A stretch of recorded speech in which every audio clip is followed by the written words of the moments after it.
It's like enjoyable that.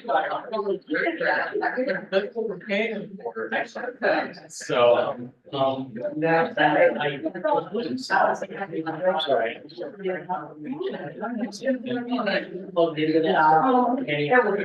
Yeah, we just kind of have it on this science. All right,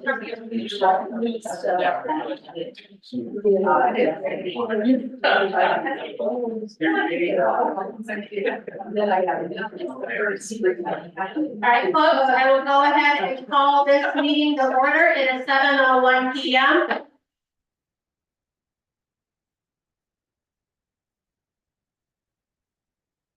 We can start with a moment of silence, please, and I would like to honor Mr. Robert Holt with this moment.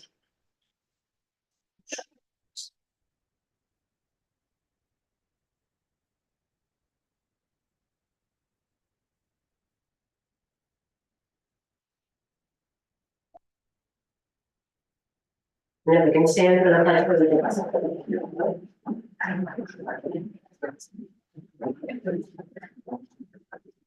I pledge allegiance to the flag of the United States of America and to the republic for which it stands, one nation, under God, indivisible, with liberty and justice for all. As a reminder, if you happen to have a cell phone on, please make sure that it's off or on silent, please. City Clerk Mapleton, take the roll call for us, please. Councilmember Williams. Present. Reed. Here. Jackson. Here. Lawler. Davis. Here. French. Here. And Mayor Snyder. Here. Do I have a motion to approve of the agenda? So moved. Support. All in favor, say aye. Aye. Opposed? Seeing that we don't have any presentations this evening, we will start with public comment. If there's anybody in the gallery that would like to stand and address council in regards to an agenda item, you may do so at this time. You stand, give us your name and address, 3 minutes is yours. Yeah. They won't keep that to 3 minutes. Scott Avery, 24177, Drive South, Former Michigan.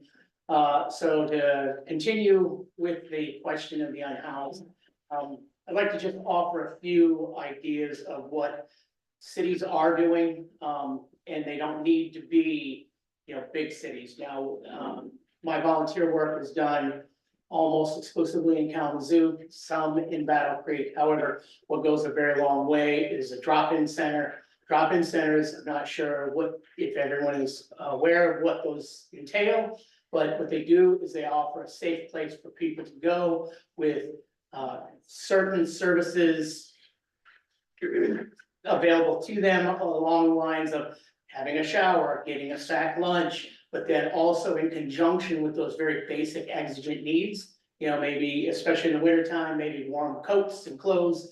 There are also a lot of partnerships that happen, which are, site services. There'll be a social worker on staff. Now, not all the time, depends on which drop-in center you're in and which city you're in. That's usually contracted out. Some are luckier than others and may even have two. The other aspects are that you have some therapists, you have 12-step programs that run the gamut. So everything that works, there has been proven to work, and even some, new ideas out there. These are all brought into one central area.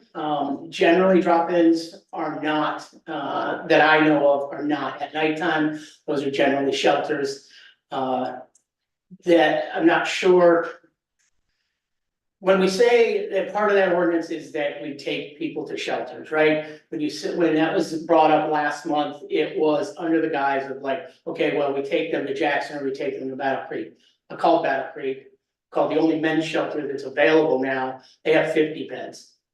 Okay, so when it's 40 degrees, or when it's, when it's, negative degrees outside, people in Battle Creek are generally taking those spots up. So I don't know where we're dropping people off if we're taking them to Battle Creek and they're unhoused here. Or there's a little more opportunity in Jackson. However, there's finite beds, right? So, on really cold nights. I've been part of efforts to, private, efforts to scrape enough money up to put 125 people in beds.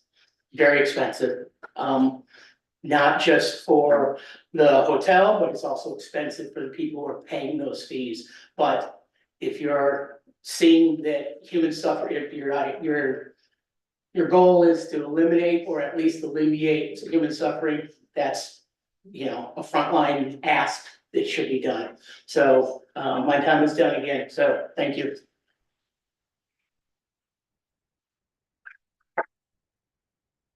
Is there anybody else that'd like to stand and address council in regards to an agenda item? Hi. Yeah, thank you. Thank you. Okay, so I'm sorry, my name's Christina Nicewander. I live at 214 Miller Drive, Albion, Michigan. And, I'm also a part of the Chamber of Commerce. And I know that tonight you guys are talking about the ordinance for the mobile food truck. And I just wanted to say that it's important to all of us that came from the chamber today to see if we can get past this so that we can have a really good festival.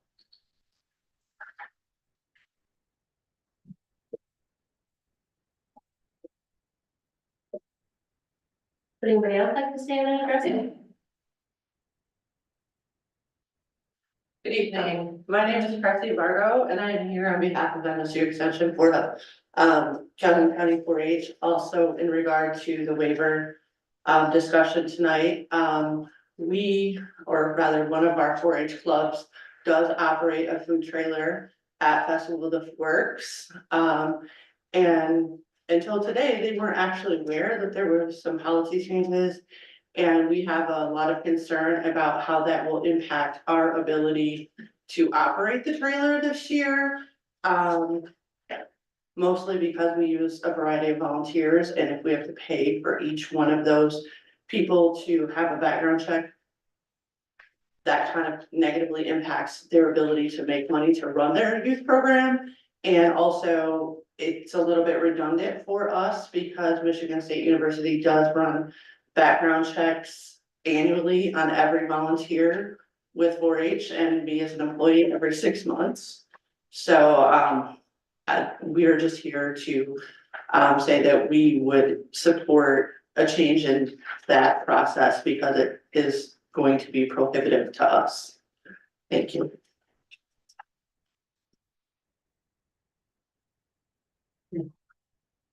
Anybody else like to stand and address council?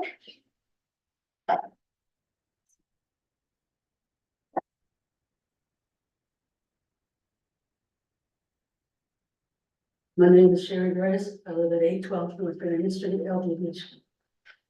For years, we have did a lot of volunteering for the 4-H program. Takes a lot of money for us to get kids to the campus visits. We do a lot of things for young people here for over 35 years. That festival force is very important to us. Now, I understand that your I-check that you have on your paperwork says that we have to do the criminal history check. And it has to be 14 days before the festival. To me, that don't make no sense for me to do my own criminal history check.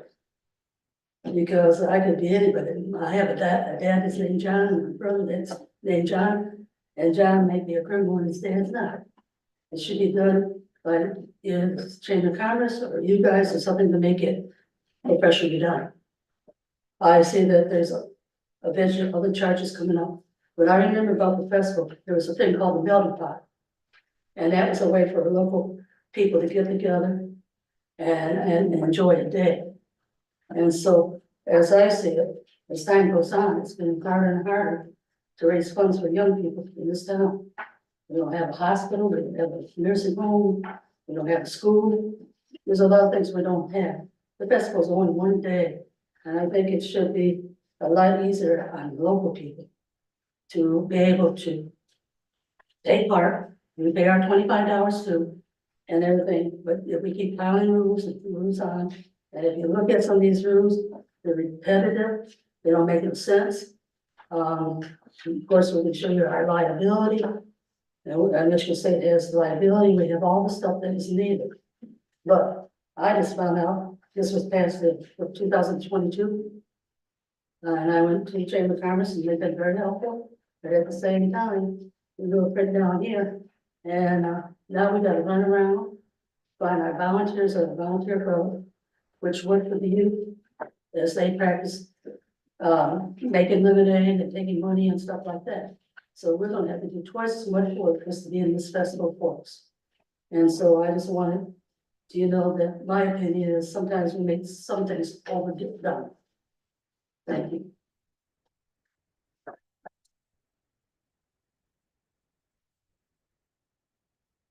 Is there anybody else that would like to stand and address council? All right, seeing no movement. The next item is our consent calendar. Do I have a motion to approve our August 19th study session minutes and regular session minutes? Support. All in favor, say aye. Aye. Opposed? Do I have a motion to approve resolution 2024-36 to approve of the grant agreement with Eagle? So move. Support. Yes, Mayor, Council, if you can recall, we had a lot of discussion on the upcoming water system improvement project. So we have received a formal grant agreement from Eagle, which highlights the level of funding that we are receiving from them. It totals $14,087,779. Within that total, we are receiving 2 separate grants and then 1 loan. Colin has reviewed the formal agreement and is in good form, so we are recommending approval to continue to move forward with this project. Do we have any questions for City Manager Slater or Attorney Harkness on this item? City Clerk Domingo? Councilmember Williams, Yes. Reed. Yes. Jackson. Yes. Davis, Yes. French. Yes. And Mayor Snyder. Yes. Next is our discussion on ordinance 404 in regard to public camping. Attorney Harkness? So this is the ordinance that we discussed in the work session regarding, the process that, no, it's just to discuss it. You came in after this. Oh, okay. Basically, you know, how public safety can take enforcement if there's camping on public property or things of that nature. The consensus that I got from council, and someone can please correct me if I'm wrong, is that in terms of the substance of the ordinance, we was looking to change the penalty such that the fine would be incremental. First offense being $250 and the second or subsequent offense being up to $500. That doesn't mean that that's what the court is going to impose. Those would be the maximum penalties that the court could impose for a first or second offense. Anybody else have any other changes? Mayor Pro Tem Jackson? What you're saying, yes, I do agree with it, allowing that fine to go down as well. I do know that Kip did say he had a place that they could be taken. And put that in there, so I do agree with, one of our individuals that came up and spoke about at least putting a policy saying that we are able to take them someplace and put it in. I do believe that would be right. So that people do know that we are trying to help them, we're not just trying to find. So I agree with that. During the study session, we did say, and it does say in here up to $500. So, since 90 days in jail, maybe we can start with $100, $250, $100, $300, and $500. You know, those increments will get attention, and they are really increments. But it does say up to $500. And Scott, what I would like to see is, working with Robert Kurtz. To kind of put something in place that kind of details that. Well, and I'm thinking maybe we need a public safety policy on how we deal with homeless people, would be probably better to go, whether I can get that done by the next meeting or not, I'm not sure, but we can try to do that instead of trying to put it into the ordinance itself, but in reference to the ordinance as well.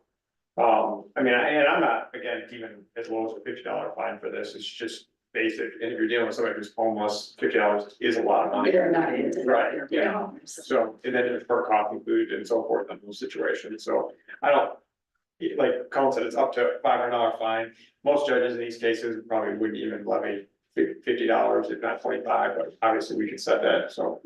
Yeah, but I think if you can at least coordinate with Reverend Kurtz to kind of see what his thought is on writing that policy, that would be helpful, have that in place as well, as we move forward. Maybe and Dr. Yeah, so, Pastor, Kurt said that he was going to get with both of you before he continued to proceed, so you can understand what he was doing and why he was doing what he was doing. So we want to give it. Good, thank you.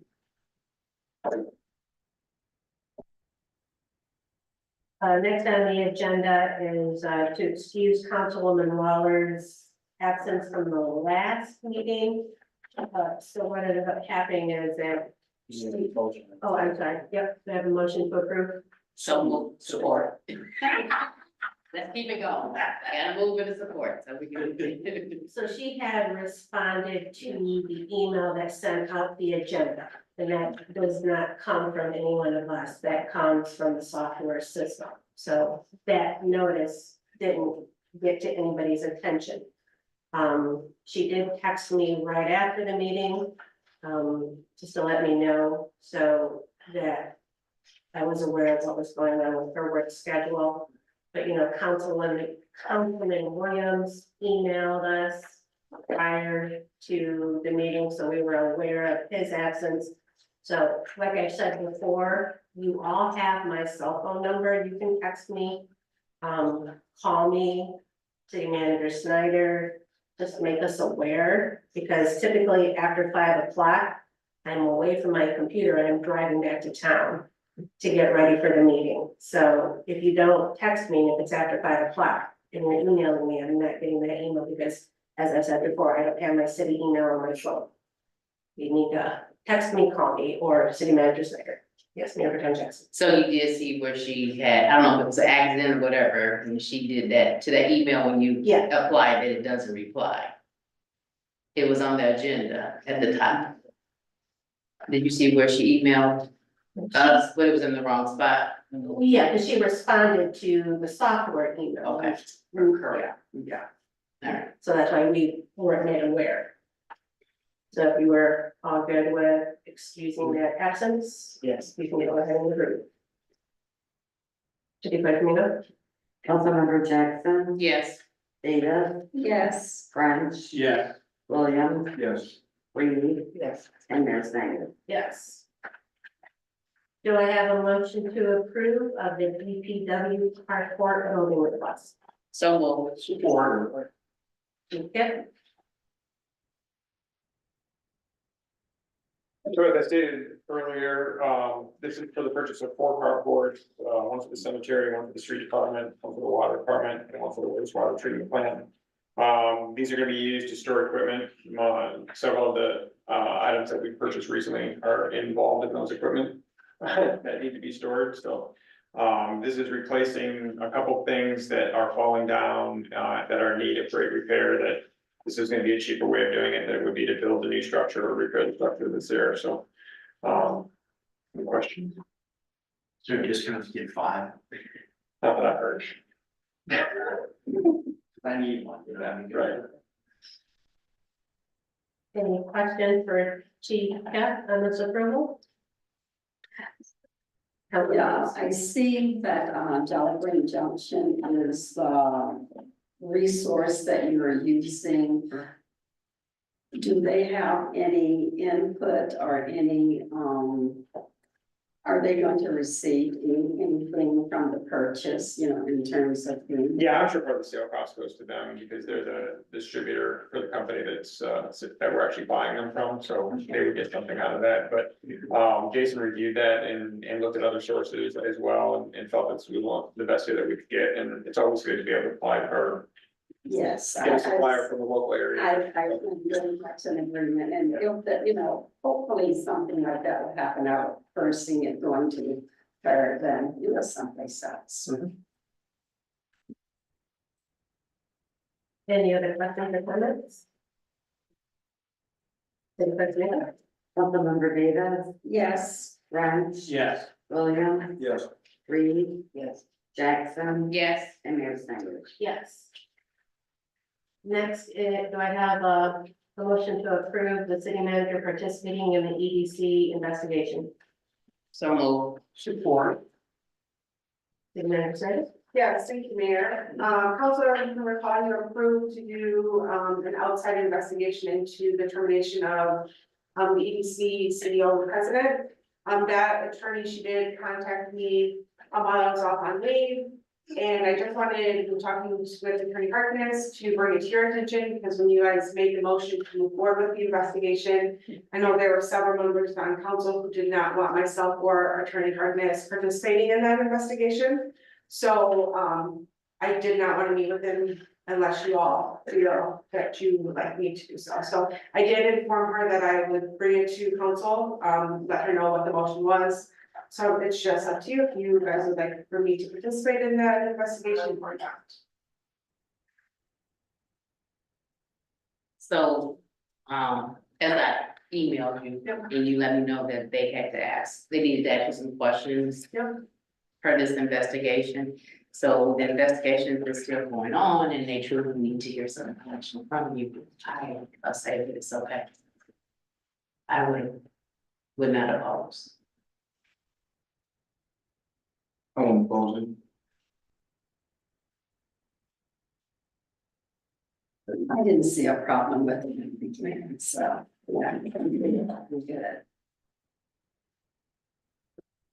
Right, any other questions or comments? City Clerk Domingo? Councilmember Davis, Yes. French. Yes. Williams, Yes. Reed, Yes. Jackson, Yes. and Mayor Snyder. Yes. Do I have a motion to approve the Whiteman proposal for the Bean Drive and Albion Street improvements? So move. Support. City Manager? Yes, thank you, Mayor. So we did receive $4 million in federal appropriation for, this year, 2024. That funding will go to redoing the road around Bean and Holman Drive, so that is the road that goes around McIntosh Park, as well as a portion of North Albion Street. So we did receive an email late last week. They are beginning that process of releasing those funds to us. A part of the grant program, it requires us to do an environmental review, meaning they have to check for how it impacts, certain species, just the area. They have to communicate with other, federal offices, get permits and approvals. And our engineer firm, Whiteman and Associates, they do have the certification to handle this for us. They've done it for other projects.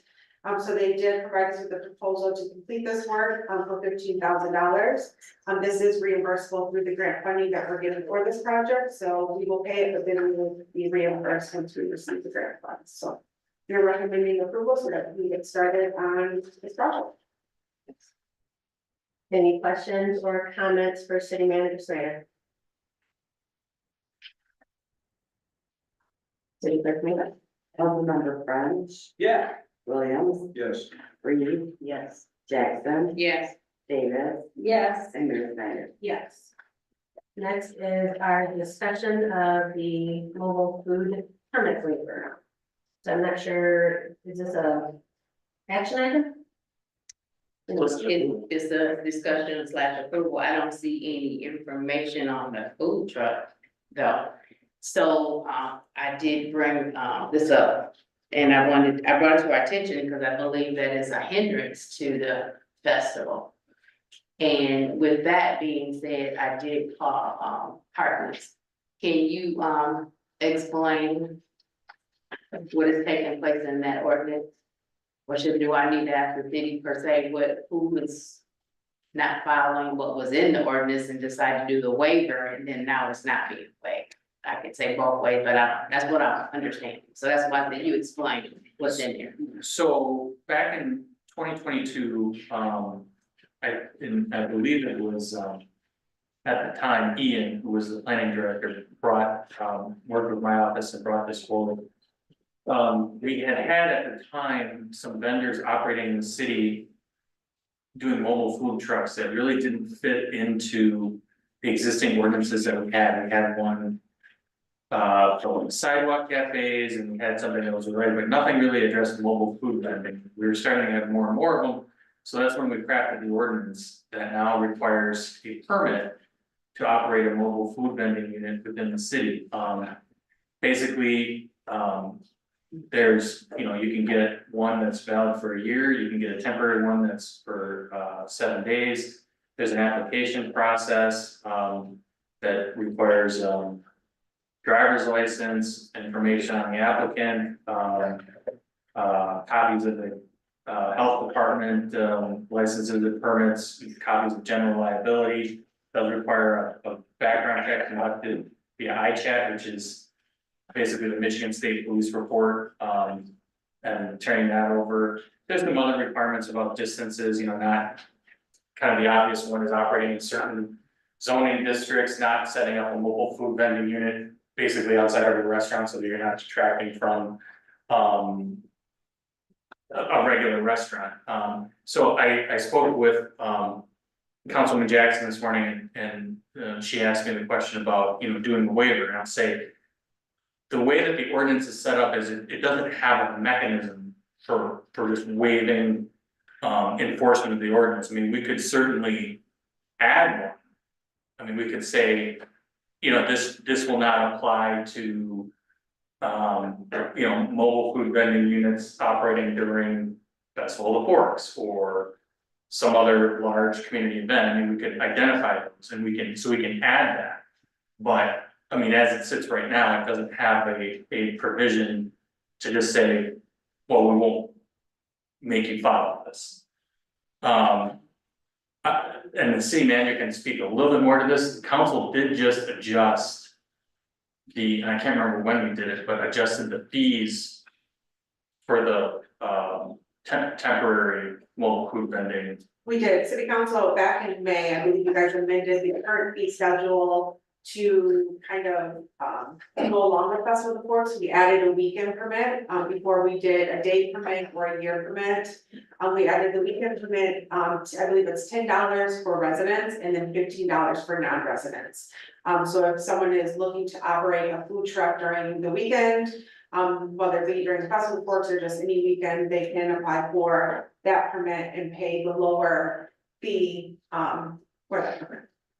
And yes, that was done in May. And I think the reason we added, just so council is aware, the reason we added the background check, if I'm not mistaken, I believe Ian telling me that the one mobile food vendor that we had that was operating that was problematic, I believe he was a convicted felon. So that was why we added in the background check, because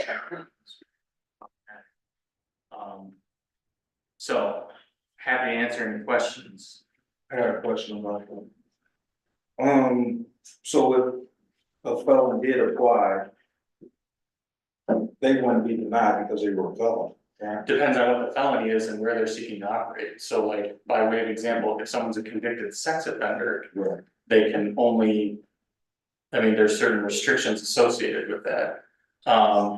Whereas if they just have a third offense operating while intoxicated, that would be different. They wouldn't be denied based on that. But if someone would be legally prohibited from operating in a certain location because of their conviction as a matter of state law, that's how we find that out, is with that background check. Gotcha. Now, as a matter of this being the festival, and it being an organized event through the Chamber of Commerce, do they have discretion as far as the fees that they charge, or do the fees stay consistent overall? So in order to be eligible to vend within the city, does that fall under their specific?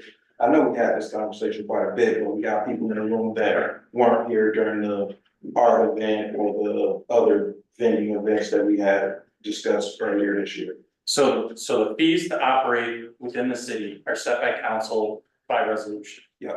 If the chamber wants to charge somebody a fee for participating in the event that they're hosting, that's completely up to the chamber. Totally separate, but you gotta have the permit in order to vend at all within the city, regardless of what's going on.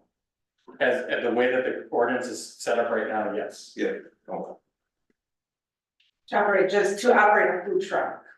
Yes, Well, we're saying food truck, but we're saying vending at all. If the hot dog stand, the well, it refers, lemonade stand, the ordinance describes it as a mobile food vending unit, which means the ordinance describes it as any motorized or non-motorized vehicle, trailer, push cart or device being used for the sale or distribution of food or beverages.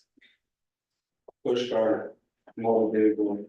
Or non-motorized vehicle, trailer, or device being used for the sale or distribution for food. Basically, if you're gonna sell food or beverages outside of a restaurant, you have to have a permit. So back to my lemonade stand, if I'm setting up a lemonade stand for the weekend, I need to come and get a permit. Technically, that's. Now, Now, Well, we're looking for clarity on the yeah, scenario. but that's not a scenario dealing with food at all. If you doing lemonade, you do not have to have a food permit to do lemonade per se. But if you're doing food, you have to have a permit for that. First, it starts with him, which is the chamber.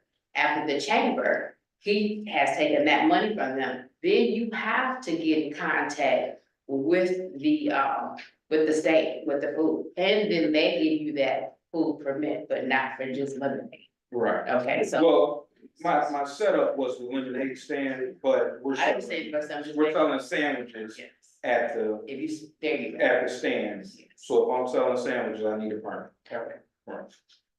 And that hasn't changed, right? That has been, that's a standard policy. well, the only thing that I mean. As far as needing the health department approval, I mean, that's been in place for decades, but. I mean, like I said, we added this ordinance in 2022 because we didn't have anything that fit mobile food vendor. We had mobile food vendors that were operating in the city completely unregulated except for their health department license, but we didn't know who they were. We don't know if they had insurance, we didn't have any kind of regulations. And so that's when Ian brought this forth and we crafted this ordinance that council adopted back in 22. So I just want to clarify, I guess, for my own understanding, because I was under the assumption it was only for like a food truck or a mobile park. So if I'm setting up just a table and I'm bringing my food to sell it, I would have to. Because that's where I guess I had my own misunderstanding that this would not apply for that. So the way that, like I said, the way that the ordinance is worded, it says motorized or non-motorized vehicle, trailer, push cart or device being used for the sale or distribution of food and beverages. So I don't know that a table would necessarily be a device. It's, the idea is the classic example is a food truck. You know, is the classic example. Because I know, Or, you know, if you saw like one of those push carts that rallies used to have for the peanuts, that would fall under the ordinance, or a popcorn vendor or a hot dog vendor rolling down the street, but that's what this was, you know, it's not intended to be,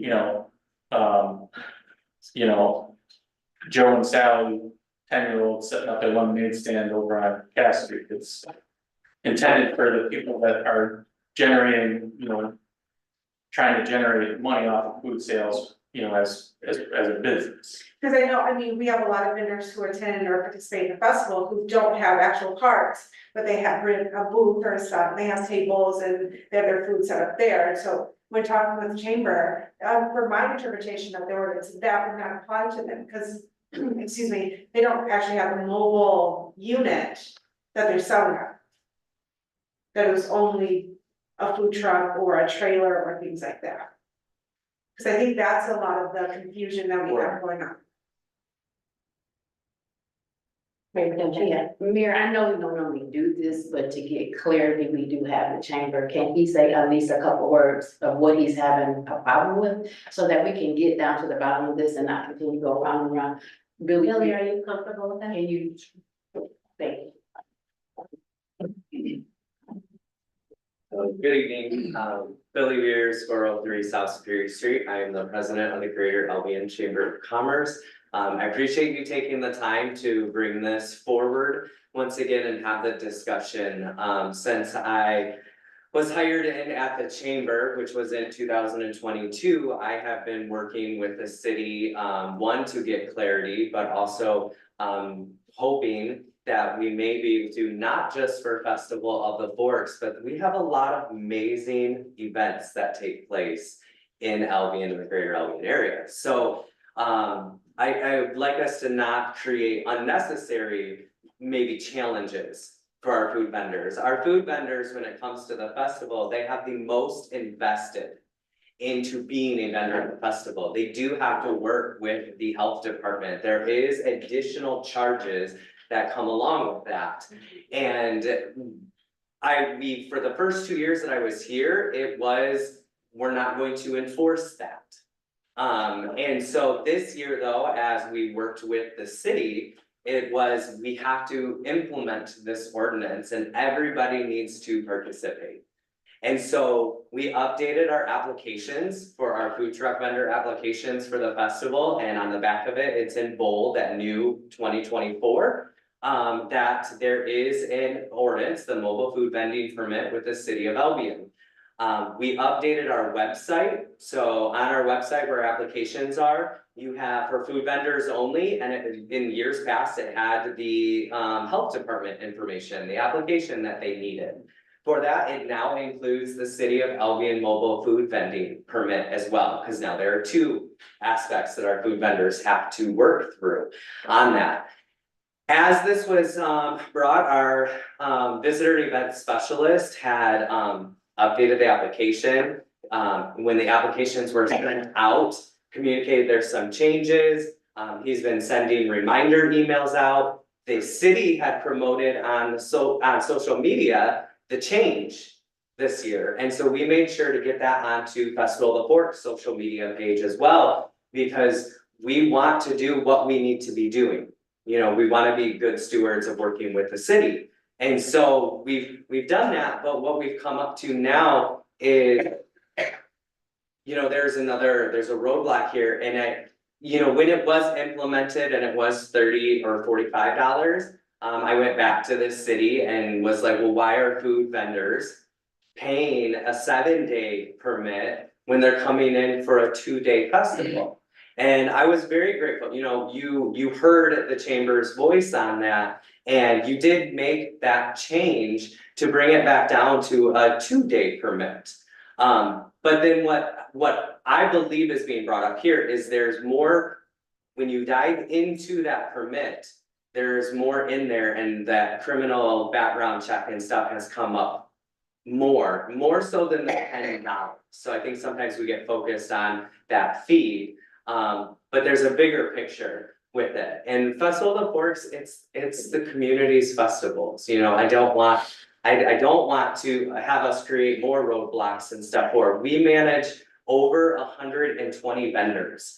This year, we have mapped out 174 10x10 spaces that our vendors are working through or purchasing, and we're almost sold out on that. But in the last about week and a half, we have had a vendor cancel, and we've had other ones that it's gotten back to me that they may look at dropping out of the festival. And I would hate to see that happen. When I came into this community, I've heard so many great stories about the festival, and it always comes up that food is one of them. Food is always one of them.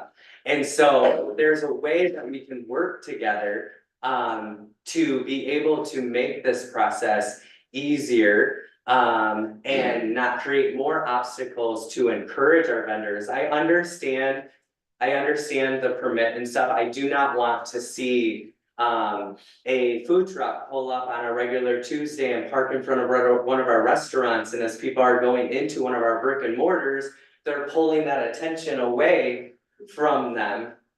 I don't want to see that happen, but when we have an event like Festival of the Forks that has been happening since the 60s in here, and food is a major part of that, I would love for us to be able to work together so we can bring it all together and not create those obstacles through that. Our food vendors have a lot invested.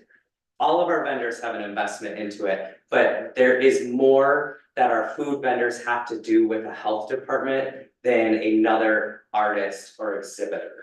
in. So is there a compromise that could be made that would help alleviate the challenges? I know that, you know, kind of what Attorney Harkness had stated, you know, that background check is for the safety of the community. Depending on what the criminal charge is, you know, because definitely if we allow a vendor who's has pedophile, you know, and then people find out, and then it's a backlash on the chamber, it's a backlash on the city, why did we not do our due diligence? Right. To vet these folks that are coming into our community and being exposed to our children. What is the compromise there? And that's where I'm grateful that we're having this conversation, is to talk about if there is a compromise, because safety is very important, especially during the festival.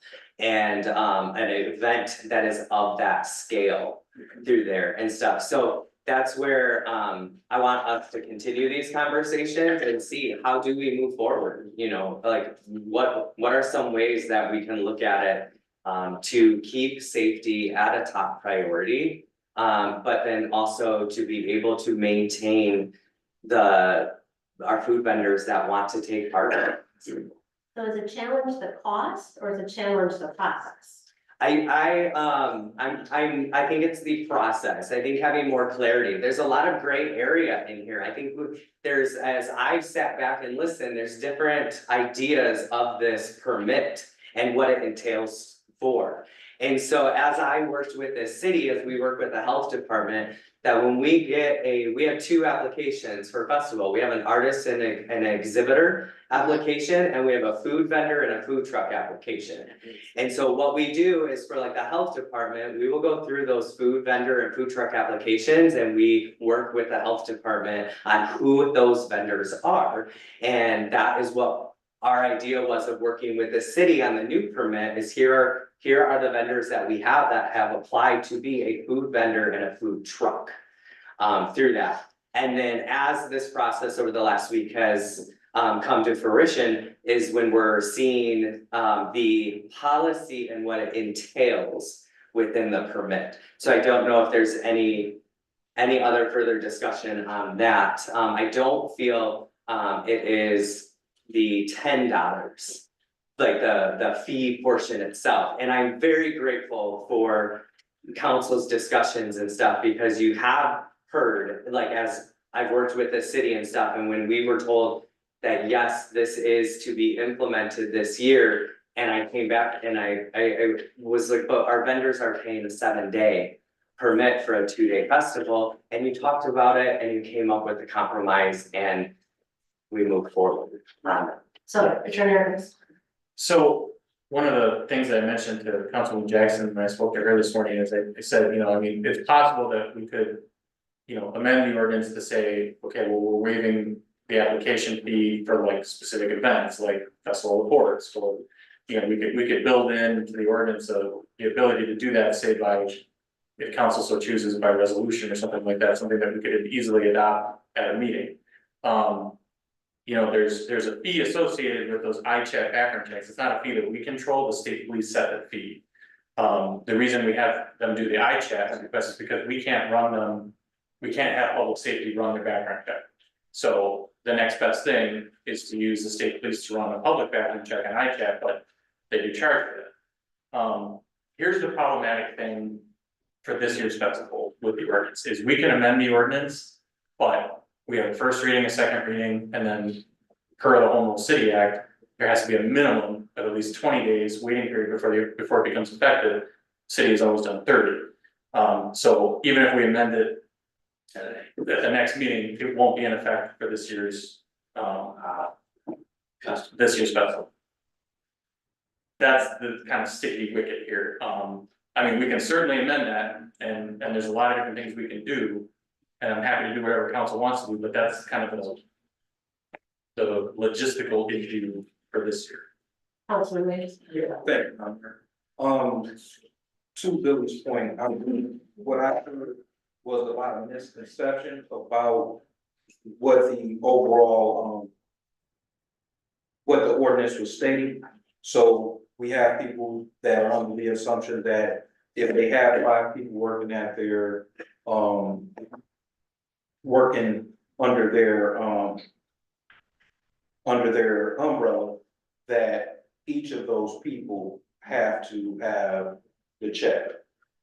Now, the applicant would be the only one that really needs to fill out the application, right? So what the ordinance says right now is a copy of the Michigan State Police I-check report for the applicant and any operator of the mobile food vending method. Okay. So if they're operating, if they're basically working the mobile food vending unit, they're under the existing ordinance, they're required to do it. And then the fee goes for each one of those? Yeah, so the way it works with MSP is literally, you go to their website, you plug in name, date of birth, and pay a $10 fee, and they produce the background check report. Got it. And again, that was only for the mobile food trucks? Mobile food vending units, yes. Yeah.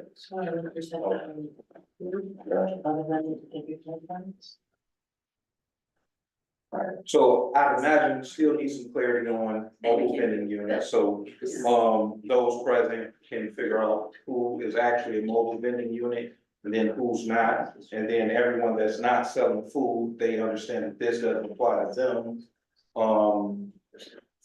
And then for those who have multiple people, I guess. Billy, what was the process in years prior? Outside of our ordinance, what was your process? Our process is that we launch the exhibitor and the artist application along with the food vendor and food truck application.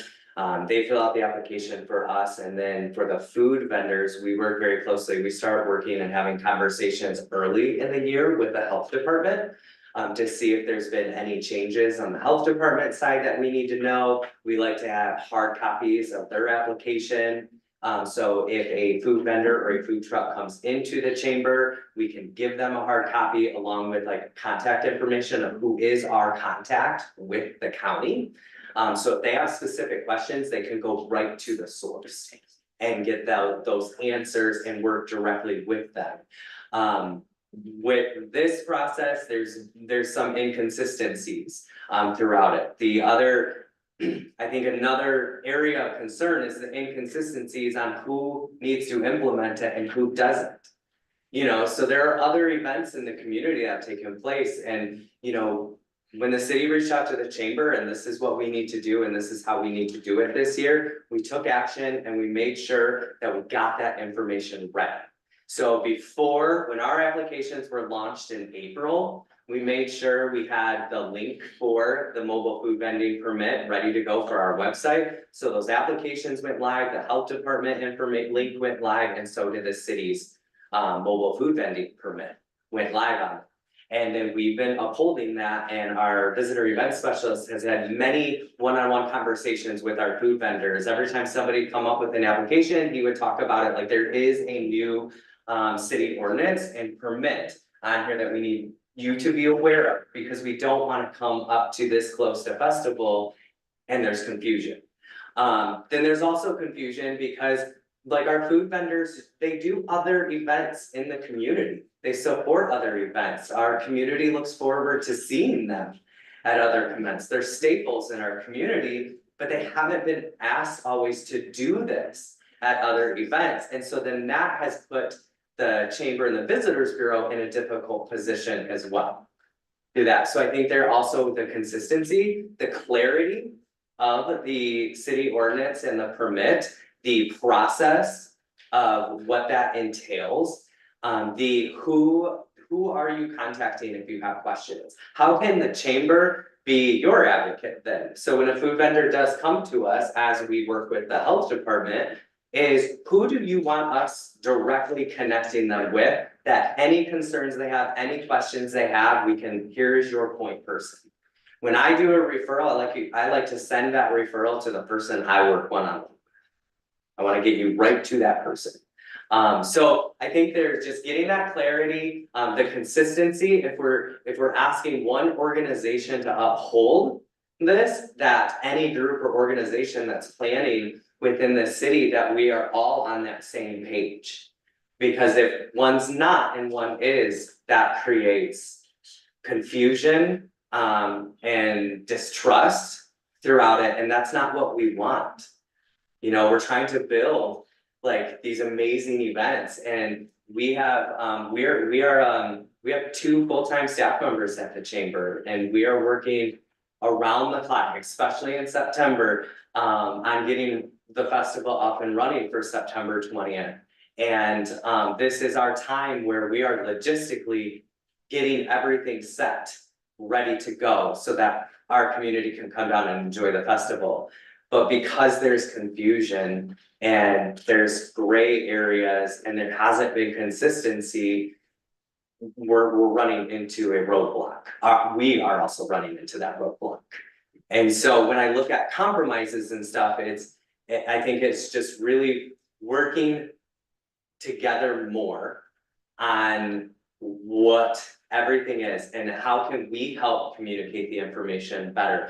What is it that you may need from us in that? And we work with other organizations and other groups that plan events in the community as well. Like, we can help, as we've been advocating for the food vendors and the food trucks over the last couple of years, we can advocate on behalf of the city as well on what this ordinance is, as other groups are coming to us asking questions and how do we do this? And we can help in that way.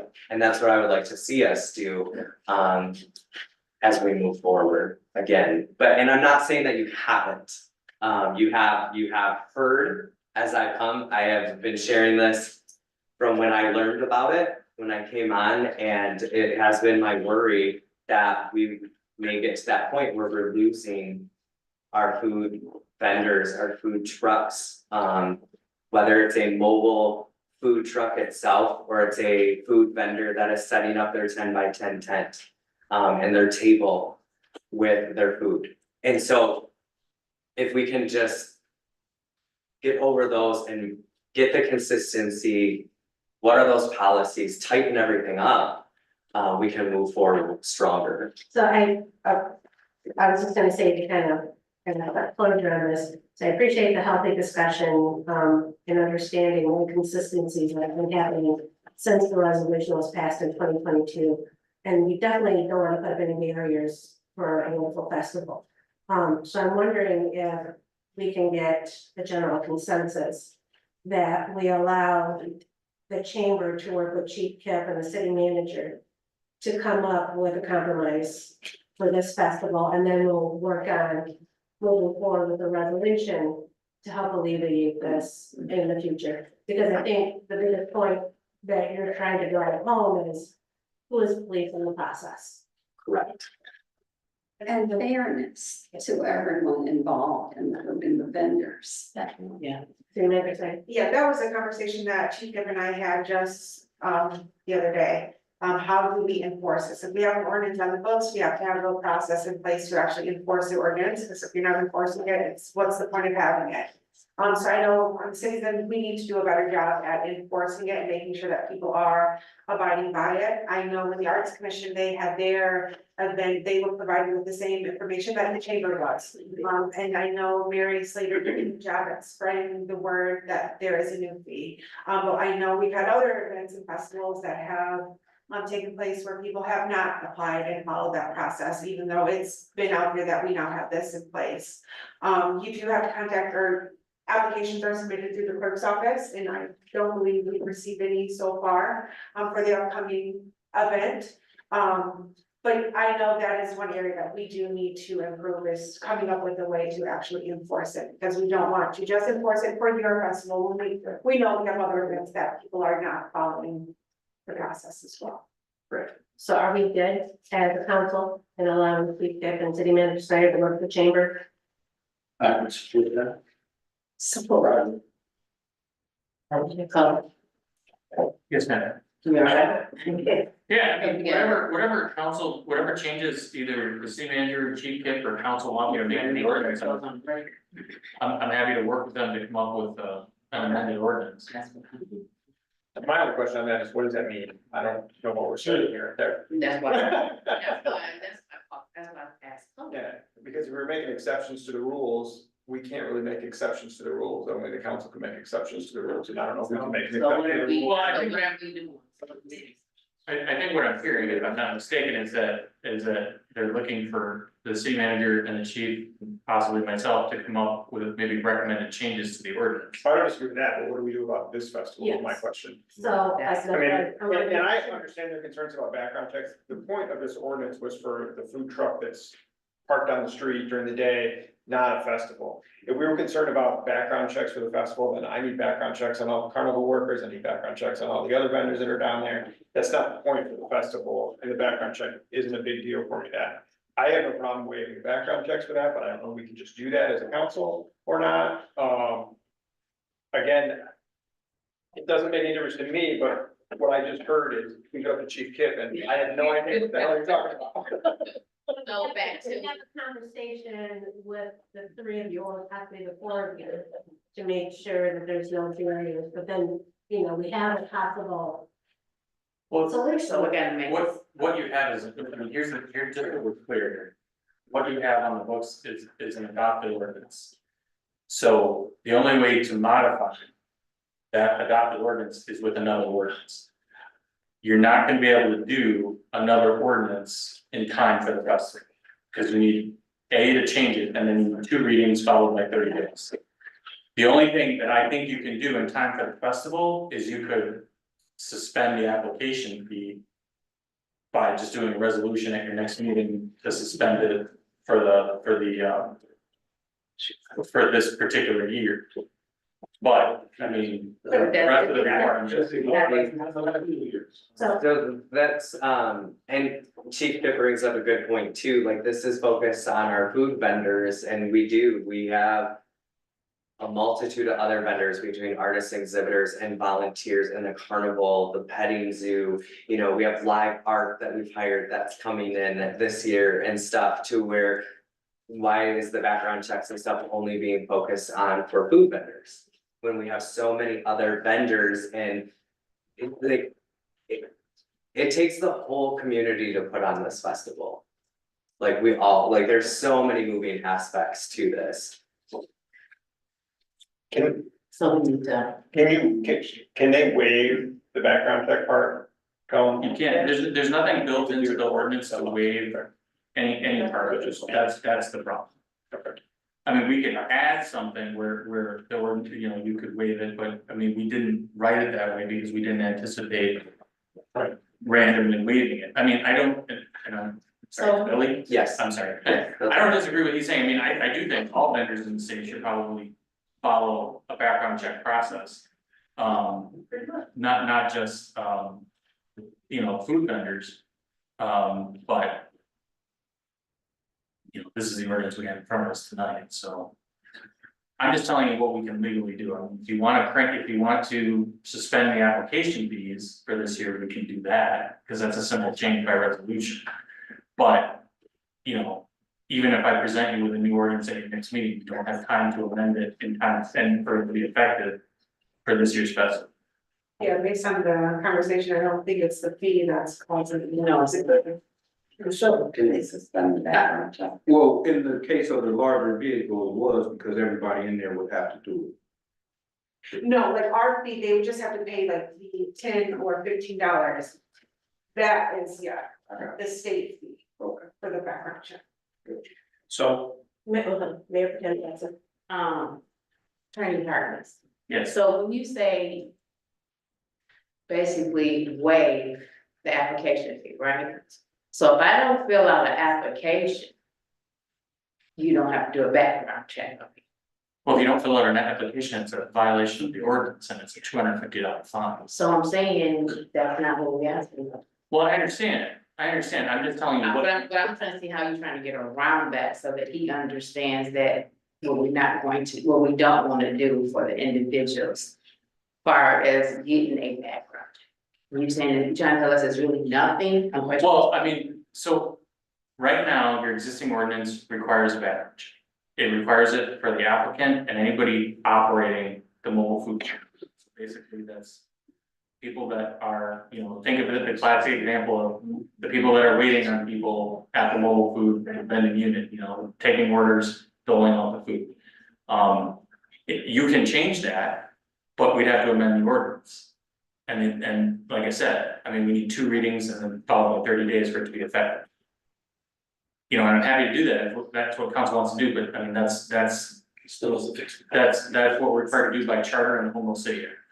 And I don't think the background check itself was that much of the problem. Outside of it being multiplied by the number of people that you have working in your unit. But, waiving the application would waive the fee, I'm not talking, well, you know? you can't just waive the application, you can, what I was saying is, you could do a resolution to eliminate the fee for this year, the application fee, because that's a simple fix. Because the ordinance says, you guys set the fee by resolution, Yeah, so you can do that, you can't just say, we're not gonna enforce this ordinance. right. Because it's an adopted ordinance, Right. the only way you can change the ordinance is with another ordinance. Which we can mark in the time to make the festival work. What? Councilman French. Thank you.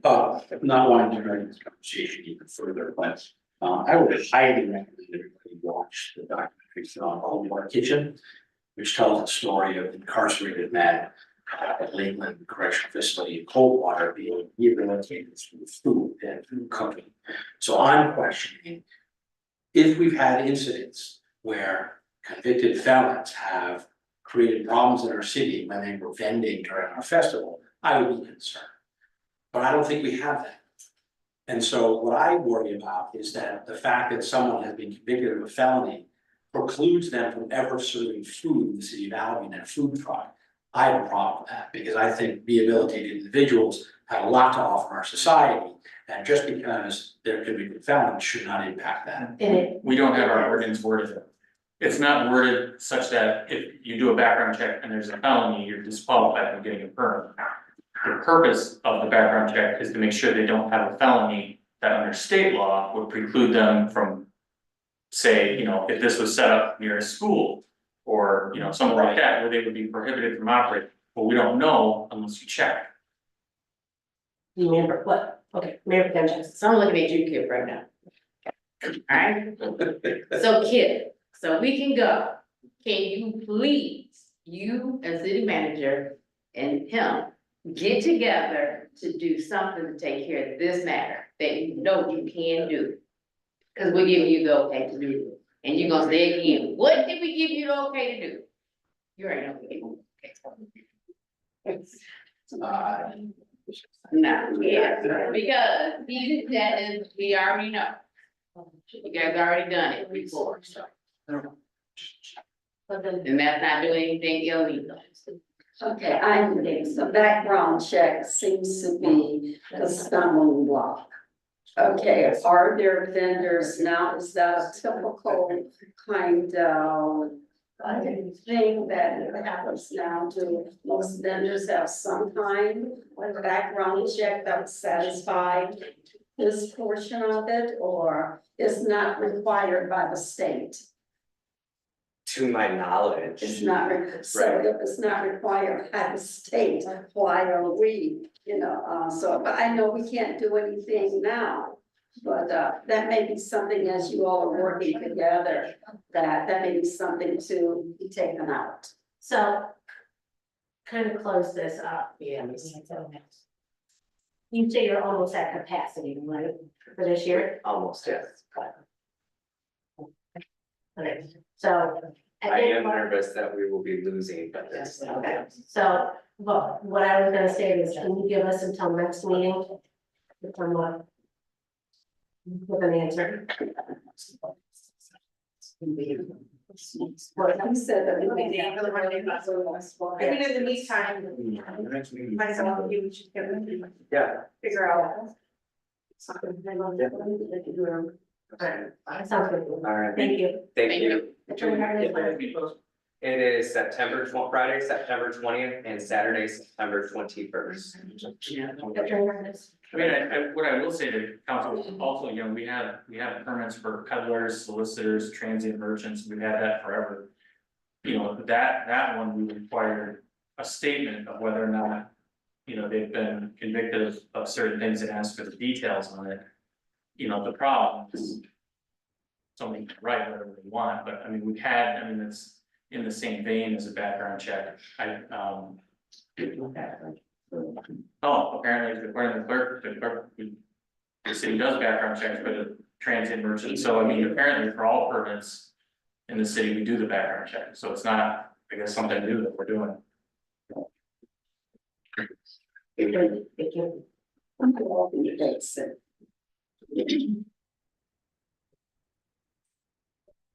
That's the last thing I'm gonna update okay. Future agenda items, anything that. This one. Yeah. So I was talking with, Chief / Assistant City Manager Kip. We have several, what I'll just refer to as like trade codes, building code, electrical code, plumbing code, mechanical code, property maintenance code, things like that, and then Chief can remind me, is it the International Fire Code?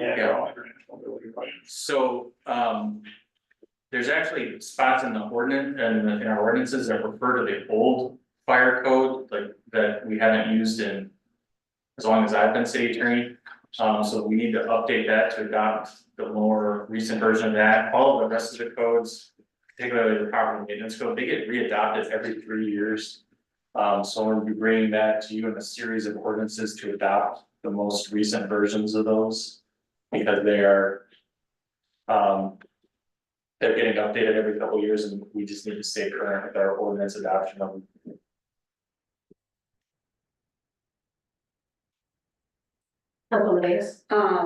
In terms of a future agenda item, as I'm campaigning, I'm running into some concerns regarding water distribution on Jackson and Perry Street as a result of the newly installed faucet that we put up to beautify 5 points, so to speak. There is some concern with some of the citizens, and I've talked with Mr. Kern regarding the changes that are going to be made, but I would like for at least an update regarding the distribution of water that is going to occur, in that area. So the citizen will know that City Hall is working on it, and this is what is happening, and this is how it's happening. And Chief Kern knows, and as well as Chief Kip knows what I'm talking about. That's why. Water the park, you're asking? No, the water pressure. Is the water. There is a water pressure problem on residents on these streets, so we want. I have water. And we want to follow up, you're not in my precinct, yeah. But we want to follow up on to make sure that this. Any other agenda items? Yes. Good, Public comments. At this time, if there's anybody in the gallery that would like to stand and address council, you may do so at this time. Everybody, I apologize. Hello, everybody, my name is Ismail Lopez, 217 West Center Street. I own and operate the Hill Cook Culinary Services. I'm the vendor that Mr. Beers was speaking about that canceled from the Festival of Forks this year. I got 3 vendors that's getting ready to go with me. I've been doing it since 2019, minus COVID year. Never once have I had to deal with this permit that's been implemented since 2022. Not in 22, not in 23, not in June of 24. Never once. The fees aren't the problem. It's the changing and how we do things. It's the only food vendors are pedophiles because that's what someone said earlier about the background check is necessary to keep the kids safe. But street vendors that sell clothes and that sell jewelry and things like that, they don't commit felonies that you might need to keep them away from kids. Only food vendors. Not only that, I'm being told by 5 other vendors that they haven't received an email saying that they have to fill this paperwork out. I don't know if you guys have seen it, but I printed it out in case nobody has seen it yet. So, me being me, I would rather spend $2,000 to an attorney to look into the situation to see if I got a discrimination suit, because I feel like if I am the only vendor or the only 3 vendors that are being pushed through this process and the other vendors aren't, why is that? why can you guys ignore the permit for 2022 and 2023, but not 2024? That doesn't make sense to me. Again, I hope you guys can come up with some kind of resolution or some kind of solution, but the longer you wait, the higher my fee goes, because the health department doubles their fee 10 days before the event. So it goes from $107 to $224.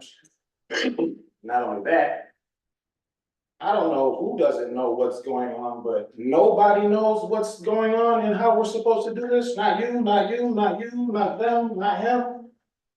How many hoops do we gotta jump through? This is ridiculous. I've been doing it, like I say, for 6 years minus COVID years, and never once have we had to deal with any of this. The camera's gone, but none of this paperwork have we had to deal with until this year. Why is that? It's been for 2022. It's never been enforced. Ignore it like you did the last couple of years.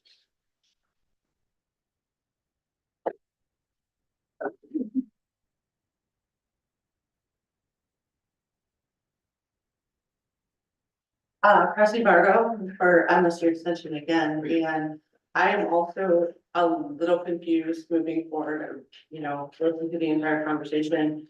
But in regard to the 4-H limited lemonade stand, most of the workers are youth under the age of 18.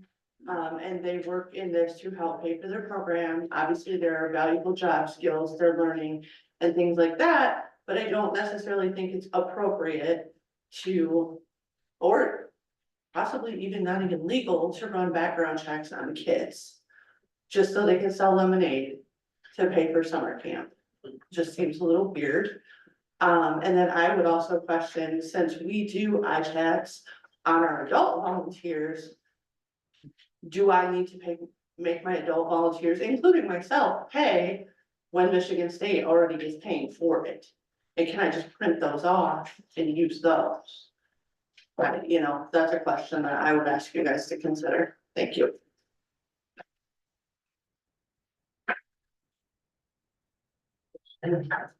Anyone else that would like to stand and address council?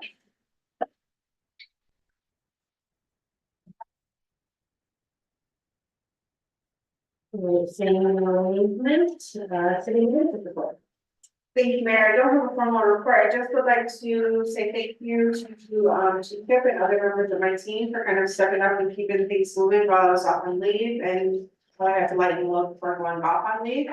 It seems like a lot of things have gotten done while I was out of office. I just wanted to show my appreciation to Chief Kip and the members of my team. Happy to do that. We're happy to have you. Council member comments. Mayor Pro Tem Jackson. Yes, first of all, I would like to thank, Billy, the chamber, and all the individuals that came out and spoke tonight. Thank you, and I thank you for your courtesy, and thank you for your kindness as you spoke to us to help us to get things rolling in the right direction. But on the other behalf, I do want to speak about, our legend that left here on Friday night, which was, Robert Holt. So he will have a memorial, which will be on, September the 14th, family hour between 11 and 12, and then 12 o'clock would be his service, and that would be at Grace Temple Church. So I know a lot of people wanted to know. So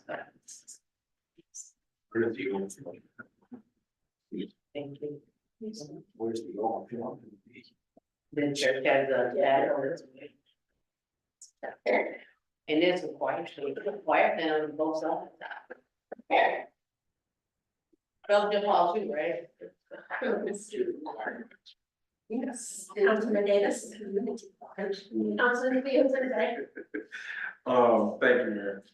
I definitely want to say thank you to everybody that came out today, voicing their opinions. The feedback is valued, and we will take that into consideration. I know some of these things are done in silos, and you know, the bumps that you're gonna hit, you don't hit them when you're coming up with the plan, but as we hit them, we definitely want to address it. The Festival of Ports has been a shining beacon in the Albion community all my life. It's been a place that we all come together at least once a year, see each other and catch up with people who we haven't seen in a long time. the vendors are the ones that make that event outside of, you know, the people who come to participate and patronize the vendors. With that being said, we have a commitment to you all to make sure that we're doing what's in the best interest for the public and for the people of the community who choose to vend during that event as well, and any other events that may take place. We are aware that sometimes information does not get communicated at every event. This was a discussion during the summertime. It was a discussion after maybe the Juneteenth event. When we had so many different events going on, we saw that there were different things that would arise with vending and permits and things like that. So it is our hope that we can address this and so that we don't have this problem again next year.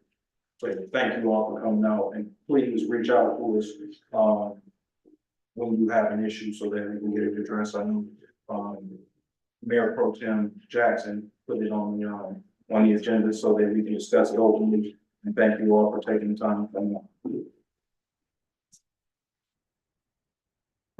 Yes, I have a couple of announcements, and I too thank you for coming. Some of us didn't know about this, so this is new information, but it is worth discussing, you know, before it's too late. Hopefully you can get together, be very creative and come up with a solution.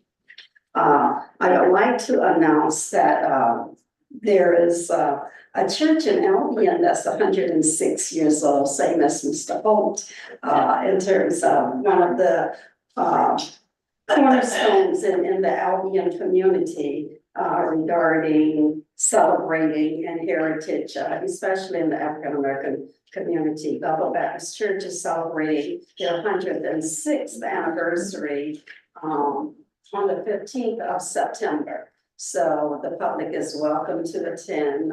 We have services. The afternoon service will be focused specifically on youth. So if you attend or bring your church in the community, or if you have youth, we encourage you to bring them out. We have a youth speaker from Albion College, one of the students from Albion College who is looking at ministry, and we were just getting some positive advice, you know, from a youth in the community. So it's called the Youth Explosion, and this is the 106th anniversary on the 15th.